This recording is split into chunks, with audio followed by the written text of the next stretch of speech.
Oi. Oi, Miguel. Sabe qual é o problema? É porque eu estava com o celular Queridos deitado. irmãos, uma alegria muito grande para todos nós nessa noite contarmos aqui com a presença honrosa do reverendo Lucas Ribeiro, São São Pedro Pedro. de Aldeia, e nós hoje temos a grata alegria de contar com sua presença e uma conferência, uma palestra que ele há de proferir agora sobre gestão eclesiástica. Nós queremos pedir desculpas a todos os nossos queridos irmãos. Nós tivemos algum problema de conectar com o reverendo Lucas, mas graças a Deus já foi conectado e essa plataforma do StreamYard vai propiciar esse momento quando nós estaremos aprendendo muito mais da Constituição da Igreja Presbiteriana do Brasil. Nós damos as boas-vindas a todos e a nossa oração é que Deus abençoe o reverendo Lucas Ribeiro na sua palavra que há de dar a todos nós nesse instante. E nós agradecemos a ele que é membro permanente, oficial do Manual Presbiteriano e também membro do nosso Supremo Concílio no que diz respeito a assuntos relativos a decisões conciliares. Nós somos agradecidos a Deus porque Deus tem dado a ele esse dom de amar a nossa igreja, amar o nosso manual presbiteriano e também poder ensinar e divulgar o seu conhecimento. São dois módulos que nós temos que ele sempre dá: gestão eclesiástica na igreja e gestão eclesiástica no presbitério. Nós vamos passar a palavra ao reverendo Lucas, lembrando a todos, se você tem uma pergunta para fazer, você é convidado a fazer sua pergunta através da plataforma do Facebook ou do YouTube. E o reverendo Lucas Ribeiro, ao término da sua palestra, ele estará dando a todos nós a resposta para nosso esclarecimento. Bem-vindo, reverendo Lucas. Sua palavra nesse instante a todos. Boa noite a todos os internautas. Boa noite, reverendo Miguel, Elias, Coelho. Eu quero agradecer pelo irmão intermediar este encontro e estamos aqui dispostos a falar sobre gestão de igreja local e gestão de presbitério, dando um panorama do nosso livro, Gestão Eclesiástica Fácil. É a tentativa de colocar realmente de forma mais fácil, né, aquilo que não é dado no seminário para os jovens pastores. Depois de algum tempo no ministério, a gente vai aprendendo e vai fazendo as coisas, mas com a minha experiência eu desejei colocar isso aí no livro, na forma de livro, para auxiliar os jovens pastores, os presbíteros. Eu fui presbítero 15 anos, estou há 30 no Ministério Pastoral, de maneira que a gente soma aí alguma experiência da caminhada, e eu gosto de compartilhar essa experiência. Para começar, sobre gestão de igreja, nós começamos a falar de congregação, né? Cada igreja deveria ter a sua congregação, abrir a sua congregação, não esperar que o presbitério abra a congregação presbiterial. Isso é mais da igreja. Mas o presbitério pode ter um plano não é, de crescimento e estimular as igrejas a ter as suas congregações e o presbitério ser um parceiro nesta campanha de avanço da igreja na sua área de jurisdição. Ou até mesmo fora, quando nós podemos apoiar também trabalhos em outros estados e até missões, como é o caso do trabalho missionário que a IPB realiza fora do país. Tá? De maneira que começa com congregação. E nesse livro nós colocamos um regimento interno para a congregação, porque congregação é um negócio meio solto, né? Então precisa ter a sua organização mínima, né? Ter a sua tesouraria, organizada a sua tesouraria, mas que, a depender do conselho, é uma tesouraria única, mas ela precisa ter a sua escrita, né? E remeter para o conselho os valores ali arrecadados de dízimos e ofertas. Ou, no modelo que eu já trabalhei, onde a igreja, o conselho determina que a congregação pode ficar com 75% do valor, administrar esse valor, dar relatório para o conselho sobre os gastos, e a mesa administrativa dessa congregação, que será certamente o futuro conselho e junta diaconal. Geralmente nós formamos esta mesa administrativa com 7 homens, onde nós estimamos ser 4 para diáconos e 3 para presbíteros na formação do primeiro conselho daquela igreja, quando organizada. De maneira que a mesa administrativa, com o seu regimento interno, vai funcionar muito bem, né? E tramitando todos os procedimentos constitucionais, sempre sujeito ao conselho da igreja, e prestando os relatórios mensais, relatórios de estatística, relatórios financeiros, né? De maneira que o conselho consegue ter boa gestão sobre a congregação. Essa congregação cresce e um dia ela vai ser organizada igreja. Mas como se faz uma organização de igreja? Eu já vi as mais variadas, né? Mas muitas delas, ou a maioria delas, bagunçadas, quando não tem um norte de um programa de como organizar. Porque chega na hora de se fazer a ata de organização, fica muito embolado, tudo fica muito embolado quando é feito de forma corrida, né, de forma desorganizada. Então, no livro, nós temos um programa de organização de igreja. Tá? Muita gente já criticou que é um programa assim, muito bastante extenso, mas não é. Alguns já comentaram que é um programa que ele acaba sendo que cria alguma dificuldade e poderíamos diminuir alguns... Não tem como. Aqui é exatamente aquilo que depois a gente vai precisar para organizar a igreja juridicamente, ou seja, aprovação da ata de organização, aprovação do estatuto, eleição do conselho, tá? Eleição da junta diaconal, dar posse a esses membros ainda no dia da organização, se eleger pastor, alguns casos de eleição de pastor na organização de uma igreja, então tem lá a eleição de pastor, dá posse ao pastor na reunião do conselho, não é? Dá assento a esse conselho pela primeira vez, ele vai se reunir, não é? Ele vai se reunir, vai eleger ali o vice-presidente, o secretário, o tesoureiro.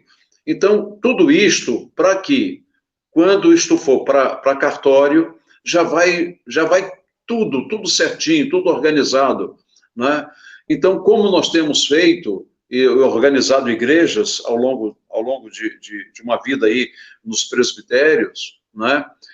Então, a gente percebe que dá certo. Chega no cartório, está tudo certinho, tudo encaminhado, né? O outro lado é a organização das sociedades internas. Tem conselhos e tem igrejas, tem regiões no Brasil que não estão fazendo organização das sociedades internas, tá certo? Isso não cabe aqui, a discussão se tem ou se não tem, isso vai caber a cada conselho e a cada presbitério exigir isto da nova igreja. O fato o fato é que as sociedades internas, ela é a cara da IPB. Ela é a cara da IPB. Talvez o que precisa ser discutido é o papel das sociedades internas no século XXI. Isso talvez seja necessário discutir. O papel das sociedades internas no século XXI. Nós mudamos muito de 1950 para cá, com a Constituição e com as chamadas forças de integração, que já foi a partir de 1990, quando passou a ser chamado de forças de integração. Não é? E são forças de integração mesmo. Todos nós que viemos desse período, ou antes desse período, recebemos treinamento, foi nas sociedades internas. Elas servem para treinar. Só que, ao longo do tempo, elas perderam finalidade, perderam o rumo, né? As novas lideranças não foram treinadas, pastores não foram treinados, nos cursos de teologia dos nossos seminários, passou-se muito tempo sem falar nas sociedades internas, sem dar o devido valor.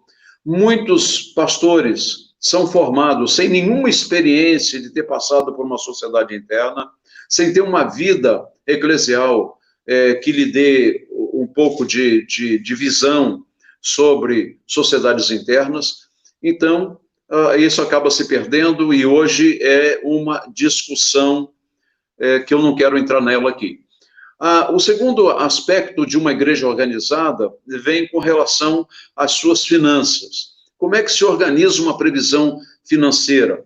Então, o livro dá a sugestão, desde o início, você ter uma previsão financeira organizada, com centros com os códigos, melhor dizendo, centro de custo é um termo usado em empresa. Na contabilidade de uma empresa, na igreja, você tem os códigos de receita e você tem os códigos de despesa. E na receita, você tem aí alguns itens a considerar, né?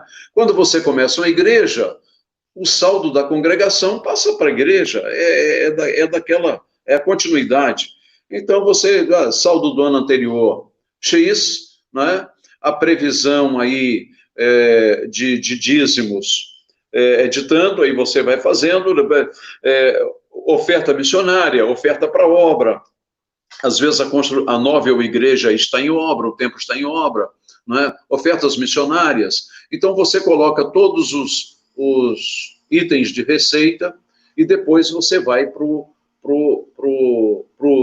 os códigos de despesa, que começam com as sociedades internas, depois você vem para ministério pastoral, você vem para despesas com a parte de manutenção da escola dominical, na compra de material para a escola dominical. Você tem também despesas com os consumos, né? Se for o caso, internet hoje, telefonia, você tem de energia, de água, você tem, às vezes ainda está pagando IPTU, porque você ainda não está como igreja organizada. Agora você já pode pedir, como igreja organizada, a isenção do IPTU, né? A igreja é imune e isenta de impostos federais, ou estaduais, ou municipais, no caso, IPTU. Você vai lá e pede a isenção.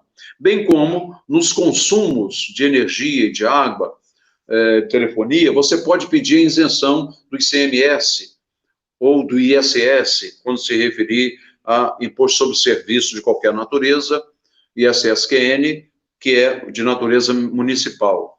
Então, a previsão orçamentária, ela vai guiar o conselho, que é, na verdade, aquele que é responsável por ordenar as despesas, ainda que estejam na previsão orçamentária. Então, eu costumo, na reunião do conselho, ter uma pauta, e no livro tem uma sugestão de uma pauta. A devocional, depois da devocional, primeiro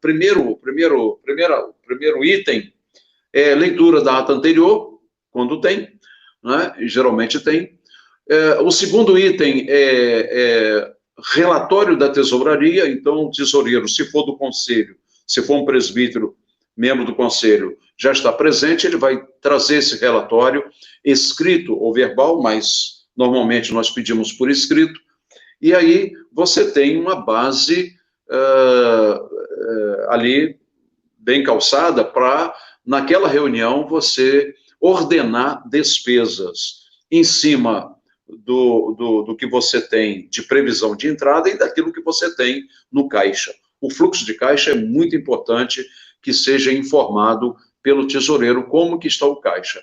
Nós temos tantos R$ 1.000 em caixa, menos despesas que já vão sair dele, nós temos líquido para gastar X mil reais. Então, o conselho ali, tendo aquela informação, vai ordenar despesas. E o tesoureiro não é dono do dinheiro da igreja. Aliás, na igreja do Senhor, ninguém é dono. Todos nós somos servos, membros da igreja, né, que passamos por aqui e um dia vamos fazer parte da igreja invisível. Então, apenas somos mordomos. Né? Se alguém quiser alguma pergunta, pode me interromper, viu, reverendo Miguel? O fato é que o conselho, sendo o ordenador de despesas, esta previsão orçamentária e este aspecto da presença do tesoureiro com relatório ajuda bastante. Um outro aspecto que eu destaco no livro, e destaco muito para a gestão de igreja, é uma questão séria, muito séria, que é a trabalhista, as questões trabalhistas de empregados na igreja. Não é? Então, por amor, nós empregamos irmãos, ou deixamos fazer um determinado trabalho, e várias igrejas têm sofrido processos trabalhistas em função de não colocar, de não fazer, não assinar carteira, de não fazer nada, não colocar em ata, bem claramente como é que vai ser a prestação daquele serviço, se é voluntário, né? Não tem um contrato de trabalho, não faz nada, absolutamente nada, nem um contrato voluntário de trabalho, porque existe o voluntariado, a lei do voluntariado, né? E aí aquele irmão ou irmã vai para a Justiça do Trabalho, né? E chega lá com testemunhas, sejam testemunhas que sejam mentirosas ou não, o fato é que acaba sendo acolhido pela Justiça do Trabalho, que apoia muito mais o empregado do que o empregador, e a igreja acaba tendo que pagar altas quantias quando poderia trabalhar de forma dentro do seu orçamento, né, já com previsão no seu orçamento das despesas trabalhistas e previdenciárias, os encargos sociais. Eu cheguei para pastorear uma determinada igreja e a zeladora não tinha carteira assinada. Não tinha carteira assinada. E, além do mais, ninguém fiscalizava o seu trabalho. E, numa das tardes que eu cheguei para dar gabinete, às 14 horas, ela estava com uma sandália havaiana, numa escada de degrau de alumínio, ainda que tivesse umas ranhuras no próprio alumínio, mas não era uma escada de segurança, limpando os basculantes da igreja. E ali lidando com água, com sabão, e etc. e tal. Eu cheguei próximo, uma distância razoável, e falei com ela assim, você podia descer daí, fulana? Faz favor, desce aí, porque eu preciso falar com você. Quando ela desceu, eu disse, olha, você não pode trabalhar desse jeito. Com essa sandália de borracha, já está com o solado gasto, e vai ajudar você a despencar daí de cima, em cima de um banco desse aqui, quebrar a coluna, né, e, sei lá, morrer. Então, um acidente está muito claro para mim, com possibilidade de acontecer. E aí eu disse, olha só, você ou vai ficar descalça para terminar o teu trabalho, em cima dessa escada, e eu vou já tratar com o conselho uma forma de te dar um calçado de segurança que você possa amenizar o máximo possível de ter um acidente. Vamos trocar a escada, né? Vamos trocar a escada, vamos colocar uma escada mais adequada para você, de maior segurança. E aí foi isso que nós fizemos.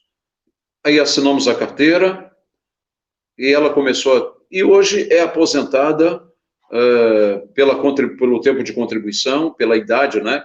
Pela idade, ela acabou começando muito tarde, mas conseguiu fechar os 15 anos e hoje está aposentada por idade, né? Com valor acima de um salário mínimo, né?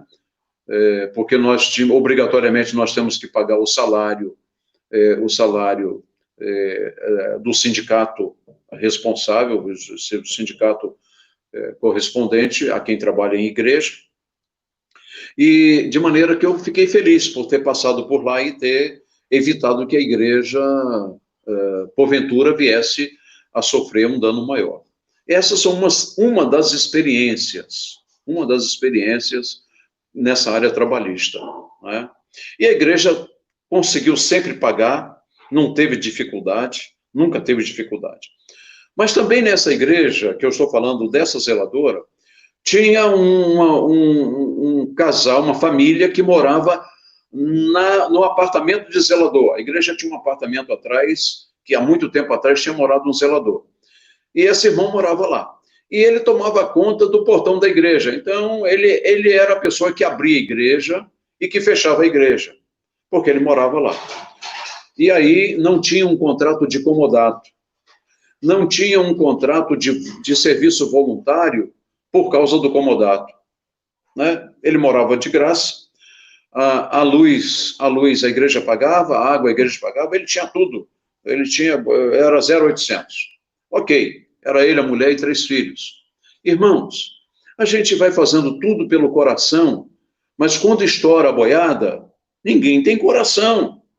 Ainda mais quando se trata de um acidente, alguma coisa que causa dano àquela pessoa que está prestando um serviço à igreja, voluntário ou não. E a igreja não tem nada, a igreja está descuidada do seu amparo legal, não é? E olha, não precisa ser advogado para isso, eu já tenho essa ideia há muito tempo. Eu já falo de gestão eclesiástica, né? Eu falava administração eclesiástica, aí já comecei a falar isso na década de 70. Eu fui chamado secularista, porque isso era para a empresa. Porque nunca pensaram em igreja como igreja, pessoa jurídica, com deveres sociais, com deveres civis para cumprir, né? Nunca pensaram na igreja assim. E aí, por isso que nós tivemos, e ainda temos hoje, na igreja presbiteriana, vários processos trabalhistas em que as pessoas colocam a igreja, o presbitério e o Supremo Concílio, a IPB. Não é? Por quê? Porque garante pagamento. A IPB porque garante pagamento. Não é? E aí botam a tesouraria do Supremo Concílio. Então, irmãos, igreja tem esses detalhes. Uma outra coisa que eu acho que não é muito visto é o contrato quando tem casa pastoral. É o contrato de comodato com o pastor, né? Tem pastores zelosos, não resta a menor dúvida. Tem colegas zelosos que, quando eles ocupam a casa pastoral, por término de mandato, enfim, quando ele mesmo pede para sair da igreja, né, ou quando o conselho não o quer mais à frente da igreja, enfim, quando cessa as suas atividades pastorais na igreja, você vai lá, a casa está um brinco, está pintada de novo, não tem nada quebrado. Mas eu já cheguei à igreja que a casa pastoral estava toda quebrada, né? Até vindo blindex, box de blindex quebrado. Então você analisa o seguinte, quem vai pagar esse custo? Você dá de graça para o cidadão morar, né, a 0,800, e quando ele sai ainda deixa um custo. Não é justo. Pelo menos, no mínimo, ele teria que fazer a manutenção. Deixar pintado, né? Se quebrou alguma coisa, repor, né? A parte elétrica, a parte das instalações hidráulicas, né? As torneiras, né? as torneiras, né? Ainda que ele não tenha condições de comprar, mas que ele fale para o conselho: escuta, aconteceu lá um acidente, quebrou uma torneira, eu estou sem condições, o chuveiro queimou, eu preciso trocar o chuveiro. Eu acho que tem conselhos muito bons, compreensivos. O que não pode acontecer é o pastor sair de uma igreja, sair de uma casa pastoral, né, porque está deixando o ministério, e outro pastor que chega não pode mudar logo porque a casa não está devidamente capacitada para receber aquela nova família. Tá? Então, o contrato de comodato é importante. Né? Uma outra coisa que a gente coloca também no livro é a questão do trato com os aspirantes. Muito bem. Eu venho de um tempo na IPB em que o pastor apresentar candidato contava ponto. Então, no presbitério, ele era o tal, né? Porque, afinal de contas, de 2 em 2 anos ele apresentava um candidato. Então, ele era um pastor, assim, com algum destaque. Na verdade, não tem nada disso, não tem nada disso. Nós devemos, através do nosso ministério pastoral, descobrir vocações, estimular vocações, e não só para o ministério pastoral, também para missões, não é? Devemos invocar aí, né, o trabalho missionário, o trabalho do ministério pastoral, para que jovens se despertem, irmãos, até mesmo já caminhando para a maturidade. Eu fui chamado com 33 anos, né, o meu chamado. Eu não queria ser pastor, mas o meu chamado foi confirmado pelo mesmo Deus, na sua palavra, exatamente o ano seguinte. Aliás, no mesmo ano que eu comecei a estudar, no mesmo ano. Né? Foi questão aí de uns 8 meses, mais ou menos, de curso teológico, e aí eu tive a confirmação do meu chamado. Então, amados, se tratando de igrejas, é claro que tem muito mais coisas do que isso. Eu fiz alguns destaques para os irmãos verem que isto normalmente não é coisa pensada. Né? Uma outra coisa que vale ainda falar sobre igreja, que a gente trata no livro, é compra de terreno, né, para ver documentação, e é preciso também tomar cuidado para ver se aquele terreno não tem uma previsão de recuo, que vai alargar a rua, vão passar 2 pistas, e aí você compra um terreno de 600 metros quadrados, depois você vai ficar com 300, ou depois você vai ficar com 400, 200, você vai perder, ainda que a prefeitura ou o Estado pague a você, faça a indenização do que ela vai tomar. Ainda assim, é uma perda, né? E se você tiver construído, é uma situação ainda pior, porque na hora que vai para a prefeitura, já tem a previsão. Então, aqui há indicações de que você tem que fazer, quais são os primeiros passos para comprar um terreno, ver a sua documentação, consultar na prefeitura, na Secretaria de Obras, verificar o Código de Obras, e isso com assessor de um engenheiro. Nós precisamos aprender a pagar, a igreja pagar assessoria técnica, assessoria jurídica, não querer fazer. Tem muito pastor que acha que é bom, o bom brasileiro, ele é técnico, ele é médico, ele é psicólogo, afinal de contas, brasileiro é assim, não é? Ele sabe muita coisa ao mesmo tempo e não sabe nada. Então, como construir, fazer projeto, esse negócio de começar a fazer puxadinho, não é? Vamos começar a construir de trás para frente, mas sem projeto. E aí vem fazendo um pedacinho, fica tudo muito mal construído, fica tudo muito mal dividido, não é? E a igreja começa a crescer, e aí cria um mal-estar, cria espaços horrorosos, calorentos, sem muita ventilação, né? Às vezes a parte principal da sala ou do imóvel é virada para o sol de verão à tarde, né? Que arrebenta com qualquer um, fica um forno, né? Então, gaste com projeto, porque depois você não vai gastar com emendando aqui, emendando ali, e ainda ficar com um templo ruim quanto ao seu aproveitamento de espaço, não é? Então, nós tratamos disso aqui também, tá bom? Quanto ao trabalho da junta diaconal, a gente também toca no assunto aqui da junta diaconal. É um trabalho importantíssimo, o trabalho da junta diaconal, e é relevante, muito relevante o trabalho da junta diaconal, né? Então, pastor e presbítero, num conselho, precisa ter algumas noções de gestão. Passando para presbitério, se não houver nenhuma pergunta aí a ser feita,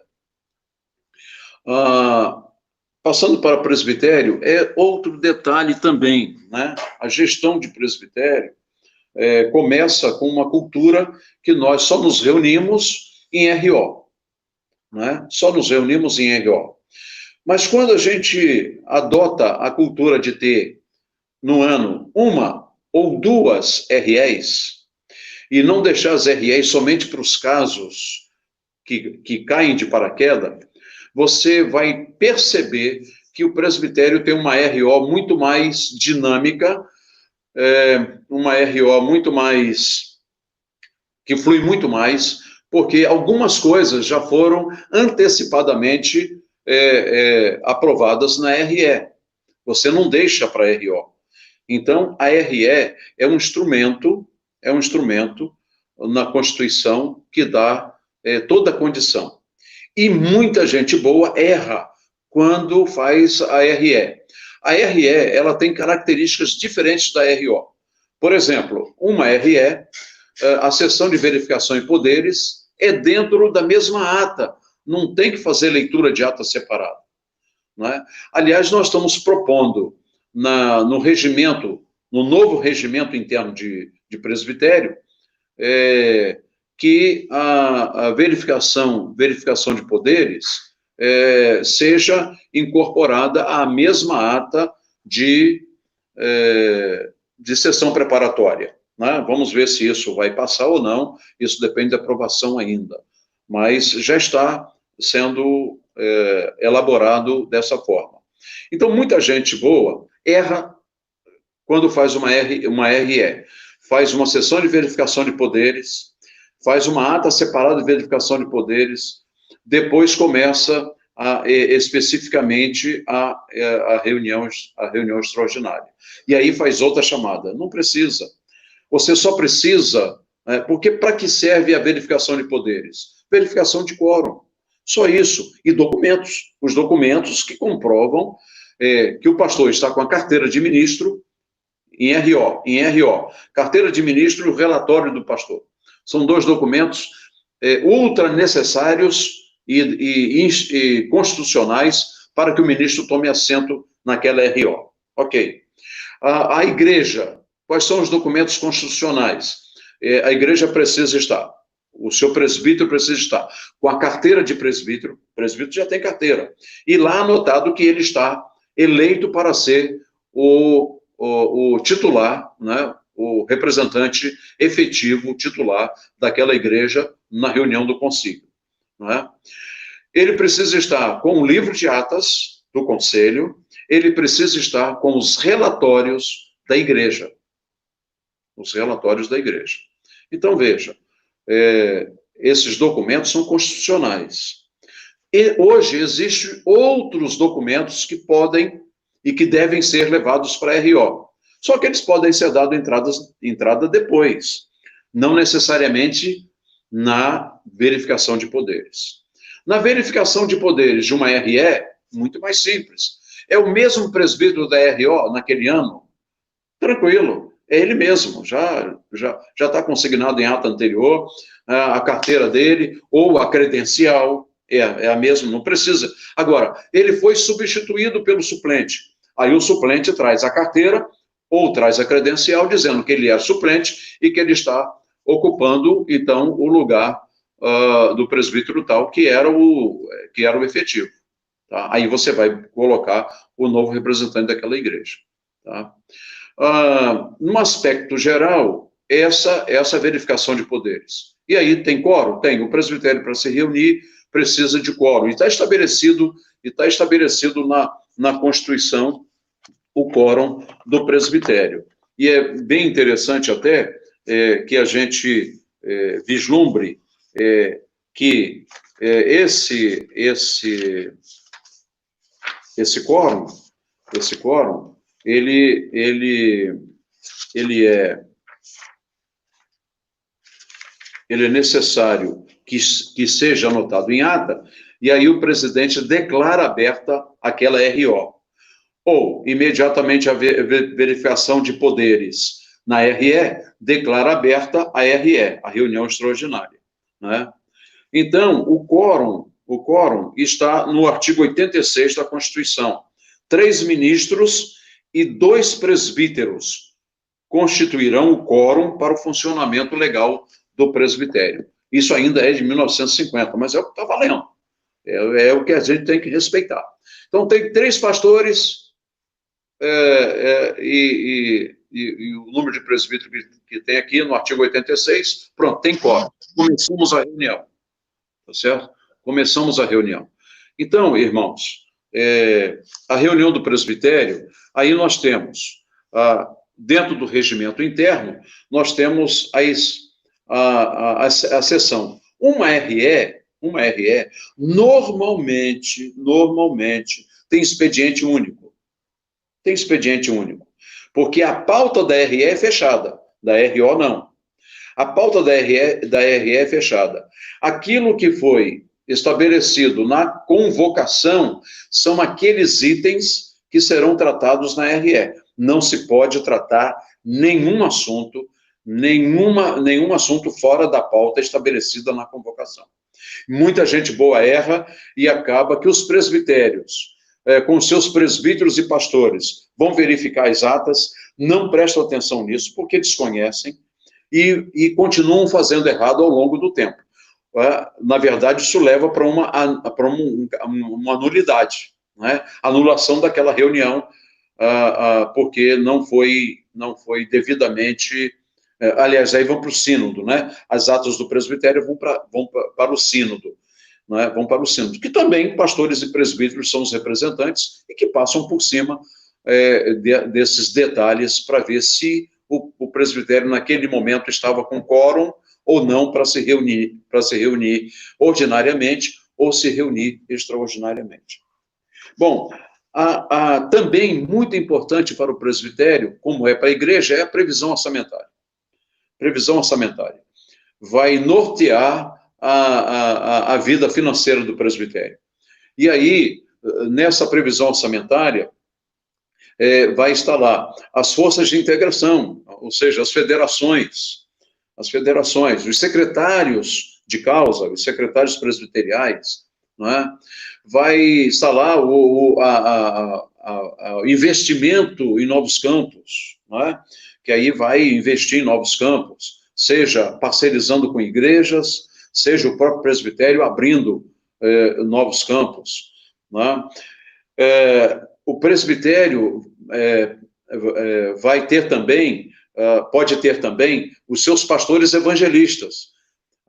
Nós temos 5 classes de pastores, né? O pastor efetivo designado, o pastor efetivo eleito, o pastor auxiliar, o pastor missionário e o pastor evangelista.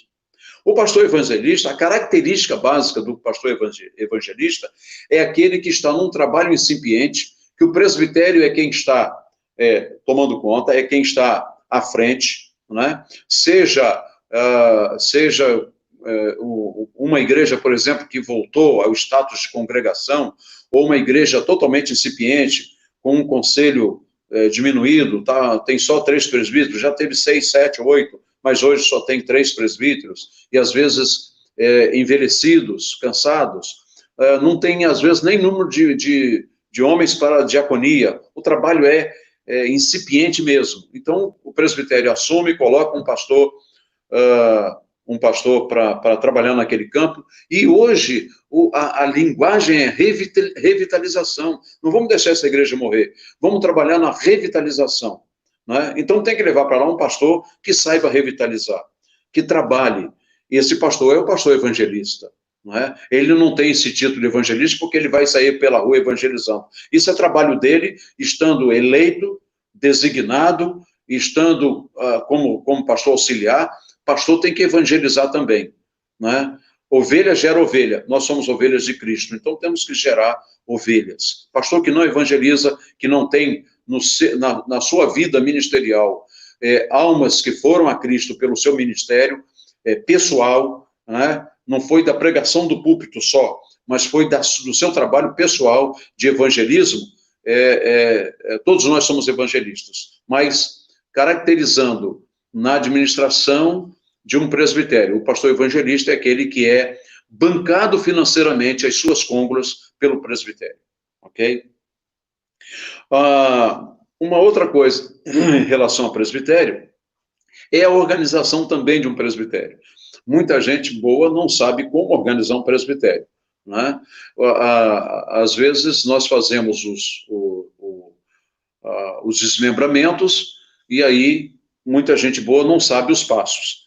Chega na hora de organizar, é um parto para quem vai organizar, fazer a documentação de organização, né? Que hoje é exigido pela legislação e com muita força pela Corregedoria dos Estados, né? Então, os cartórios são extremamente exigentes, extremamente exigentes. Então, você tem que ter listagem dos fundadores, os dados dos fundadores, né? Você tem que ter a ata de organização, a ata histórica com as igrejas que organizaram o presbitério, né? Os pastores que são os membros daquele novo presbitério. Enfim, é isso aí que é a burocracia, que muita gente diz, isso é burocracia, a igreja presbiteriana é muito burocrática. Não é burocrática.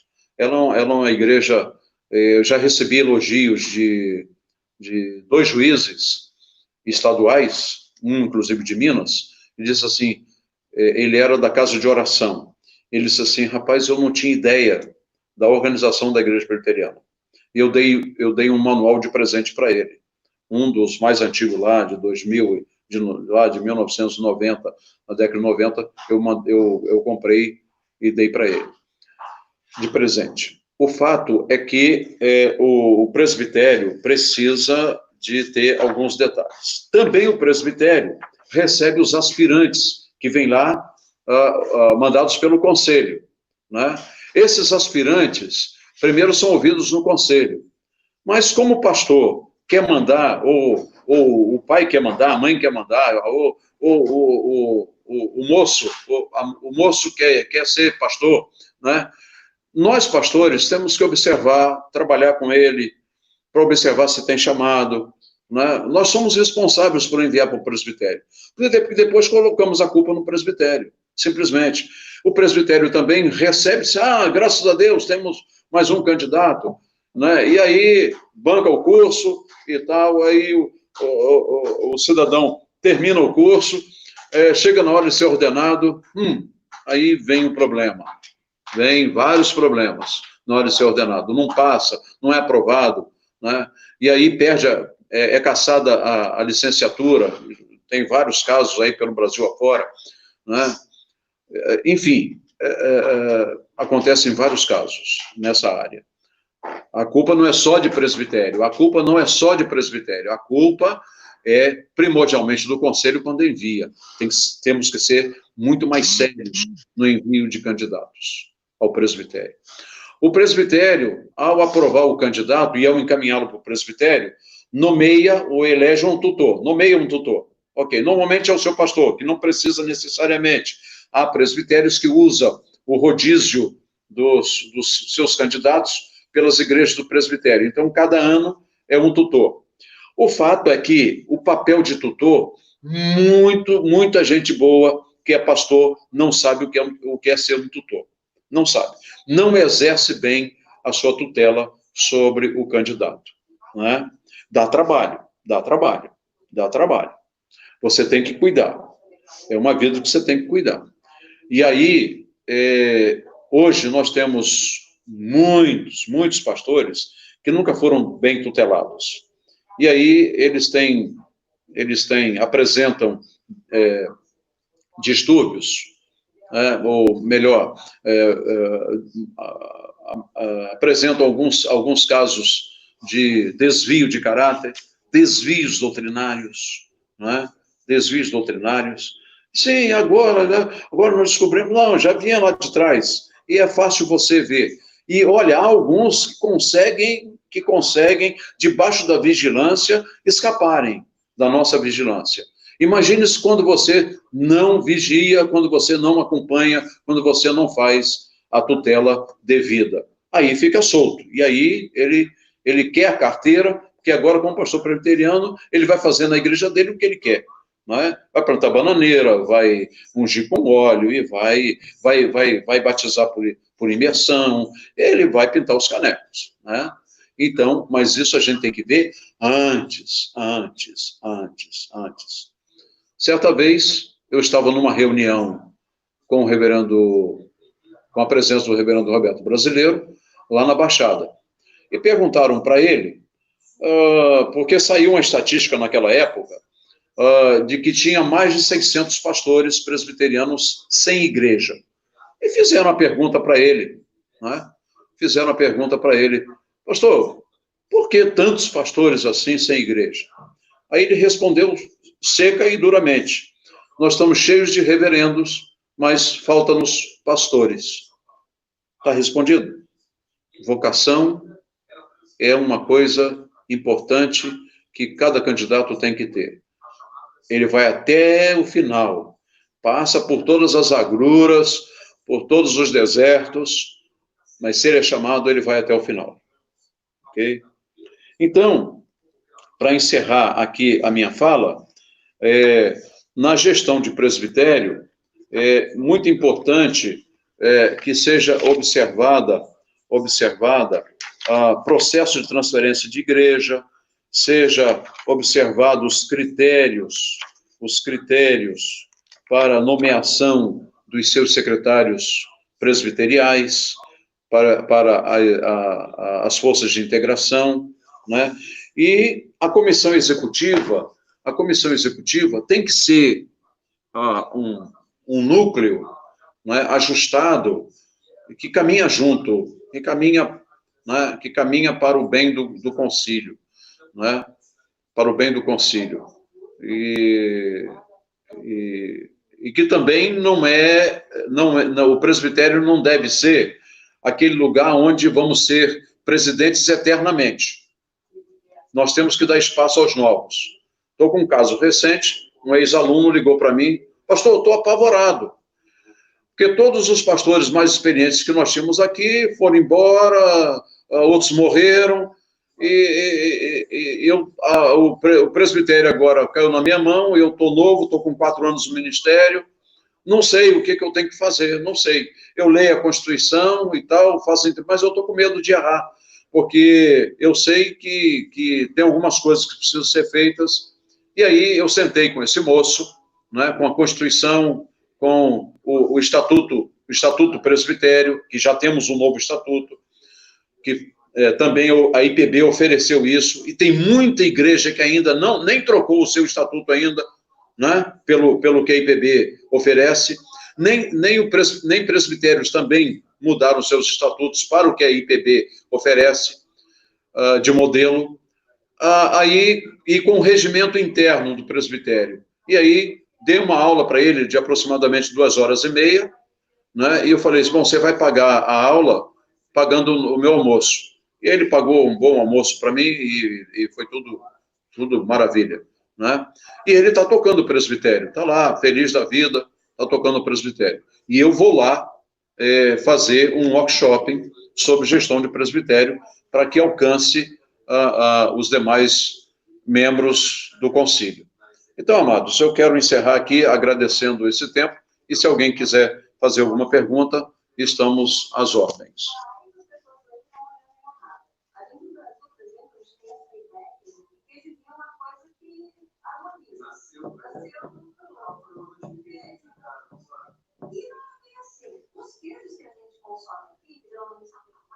Oi, reverendo. Reverendo Lucas, nós temos aí 2 perguntas que estão sendo feitas. Sim. A primeira com relação no momento em que atravessamos com a pandemia, Sim, sim. como proceder com o vencimento do mandato dos presbíteros, como consolidar junto ao cartório as atas, a reratificação de atas para efeito da continuidade do conselho.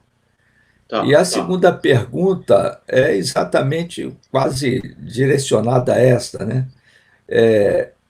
Havendo dentro do conselho um número de 3 e 2 morrendo num acidente, como ocorreria a reunião do conselho? Numa época de pandemia? Tá. É porque fora disso, a substituição é automática.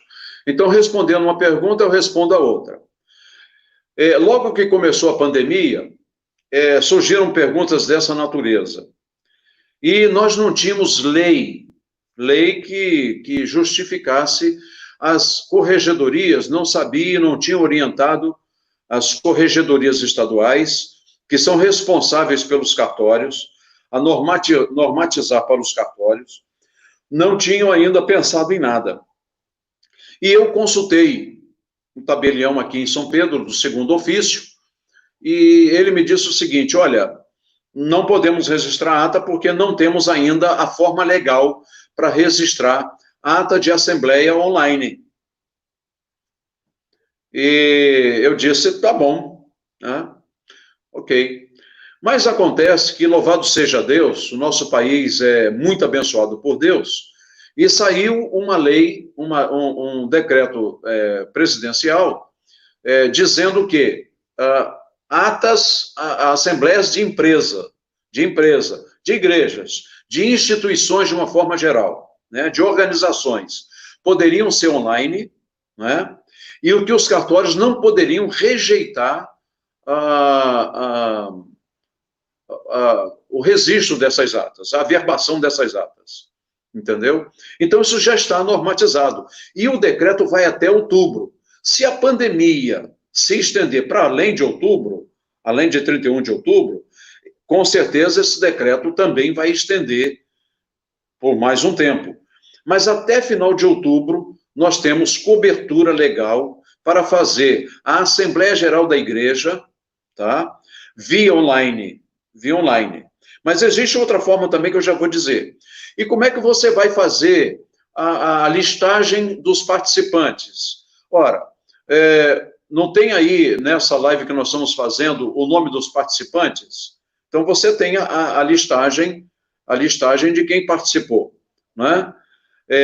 De quem participou. Essa listagem, ela é válida para comprovar que aquelas pessoas participaram. Contando o número de participantes, deu quórum para a Assembleia? Claro que tem que ter quórum, né? Tem que ter quórum. E aí, você realiza a Assembleia. Como é que vai ser a votação? Aí, uma outra pergunta. Como é que vai ser a votação online? Você pode estabelecer o voto pelo chat, né? O voto pelo chat, de repente tendo até uma cédula eletrônica, tem gente boa para fazer isso. Ou então você marca a assembleia da seguinte forma: ela vai começar às 9 da manhã e vai terminar às 18 ou às 17. Então, durante o dia, o membro vai lá e dá o seu voto, sem aglomeração, sem movimento, né? O conselho pode organizar a ida desses membros à igreja para votarem, né? Sem causar tumulto, sem causar aglomeração. Muito discretamente, entram lá, dão o seu voto e saem, né? Ao final das 17 horas, recolhem as cédulas, conta os votos e informa para a igreja no culto à noite, no culto da noite, né? Então, no mesmo domingo, você já proclama os eleitos. Agora, veja bem, qual é a ata que vai precisar de fazer a averbação? É se o vice-presidente, secretário e tesoureiro, se são presbíteros e findaram um mandato, Aí tem necessidade, por quê? Porque a representação da igreja diante do banco está errada. Por exemplo, o tesoureiro morreu durante a pandemia. E, aliás, eu dei assessoria para um caso desse. Né? Ele morreu num acidente, no período da pandemia. E o pastor me ligou, o que eu faço? Você tem segundo tesoureiro? Não, não tenho segundo tesoureiro. Devia ter. Pode termos também um segundo tesoureiro, já na ata e aprovado no conselho, né? Ou melhor, eleito pela Assembleia, um segundo tesoureiro. Né? Ele assume no lugar do primeiro, tranquilo. Mas morreu o tesoureiro, como faço? Você vai fazer uma assembleia, né? E ele era um presbítero. Você vai fazer uma assembleia, só tinham 3 presbíteros. Você vai fazer uma assembleia, tá certo? Uma assembleia para eleger um presbítero. E que esse presbítero também vai aceitar a ser o tesoureiro, né? Então, você tem fazer online essa eleição. Pode fazer essa eleição online, desse jeito que eu estou falando. E não há nenhum problema para você levar essa ata de assembleia para ser aprovada. Para ser averbada. Essa ata averbada vai para o banco, né? Vai para o banco, com uma ata pedindo a substituição, né? Com uma carta, um ofício, pedindo a substituição do tesoureiro A, falecido em tal data, certidão de óbito até pode levar, né, para comprovar, e agora o novo tesoureiro que assume até o final do mandato, porque a eleição de diretoria da igreja é de 1 ano, é um ano apenas. Então, ele complementa o restante do ano como tesoureiro, né? Como presbítero eleito, e aí eleição no conselho, porque a eleição de tesoureiro, vice-presidente, secretário, ocorre com o conselho. Pastor e presbíteros reunidos vão eleger a sua diretoria. Então, aquele irmão presbítero, ele vai assumir a sua função de presbítero no conselho, vai ter uma eleição para suprir a vacância do tesoureiro. Pronto, está feito aí. Tá? Algum detalhe mais do que essa explicação, aí sou mais direto, pelo celular, ou até presencialmente, né, ou até uma outra hora que alguém tenha alguma outra dúvida a respeito.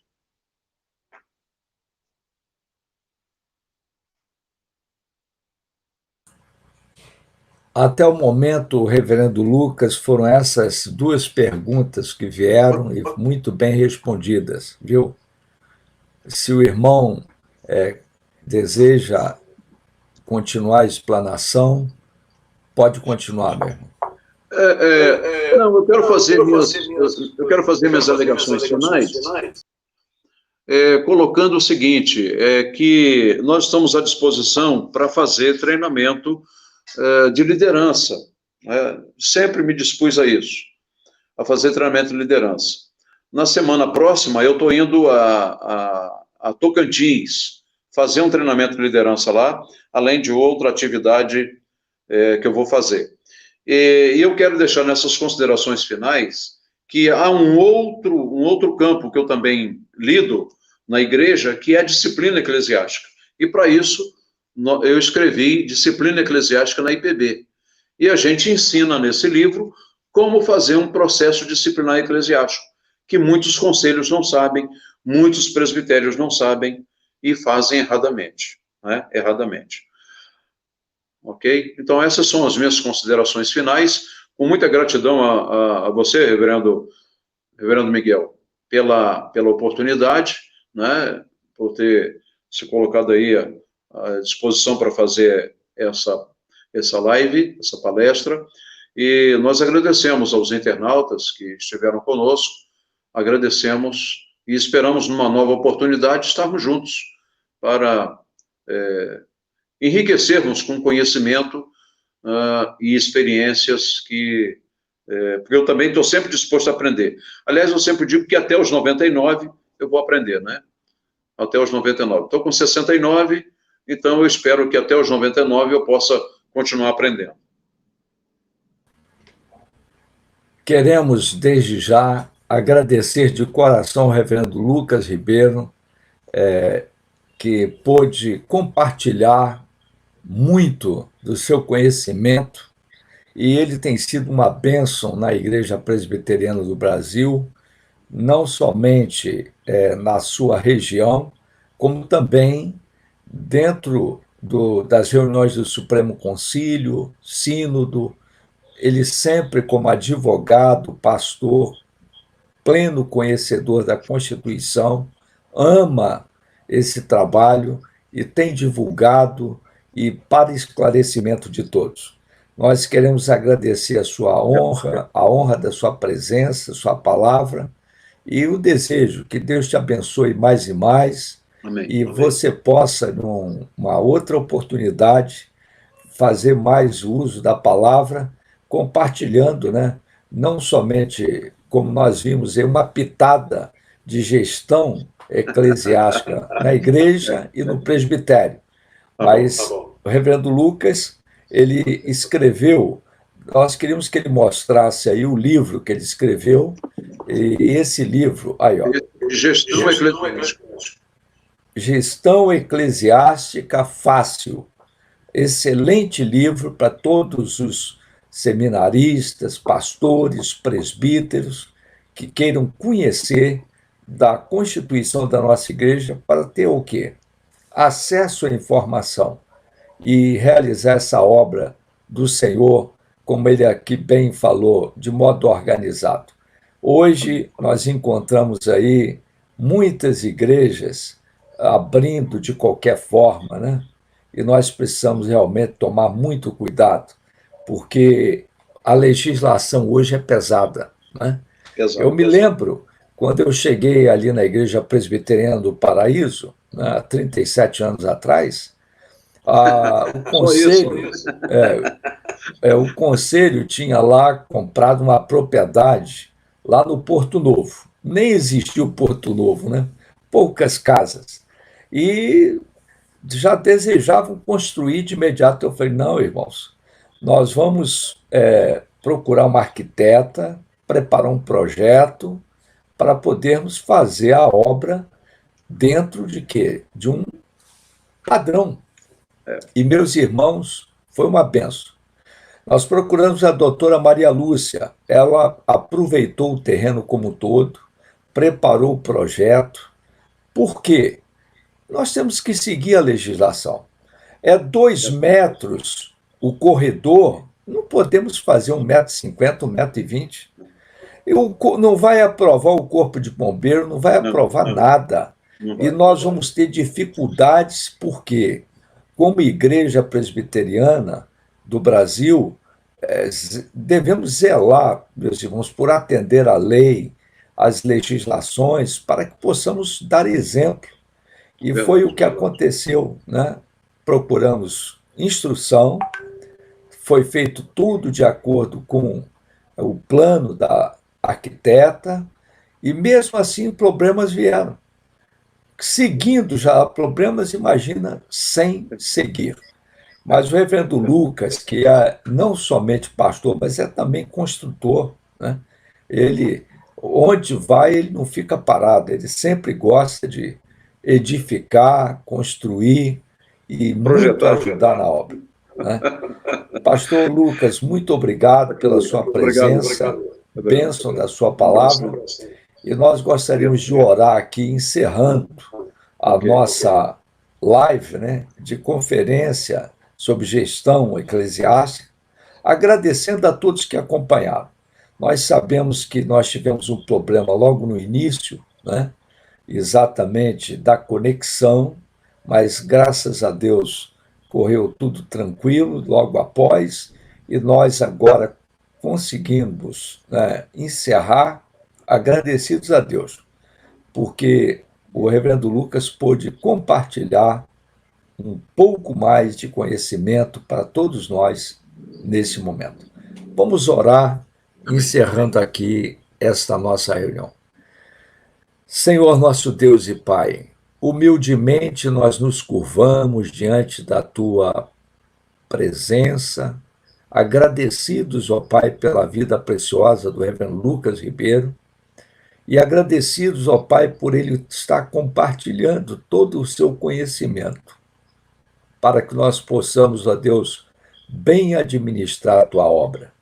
Pedimos, ó Pai, que tu abençoe todos que nos acompanharam, presbíteros, diáconos, pastores, membros de igreja, que sejam grandemente abençoados e sempre, ó Deus, possam compartilhar, divulgar todo o conhecimento para que a tua igreja aqui, ó Deus, seja uma igreja modelo para todos.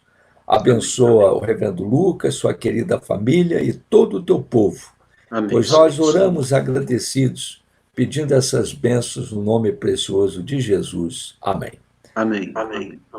Reverendo, ficou gravado? Pode dar as palavras finais, irmãos, para o povo, para a gente encerrar. Ok. Agradeço a todos. Eu quero só saber, ficou gravado em algum lugar? Não, está tudo gravado. Está tudo gravado. Está no canal do YouTube e Facebook, tá? Ok. Tá bom, querido. Deus abençoe. Um abraço.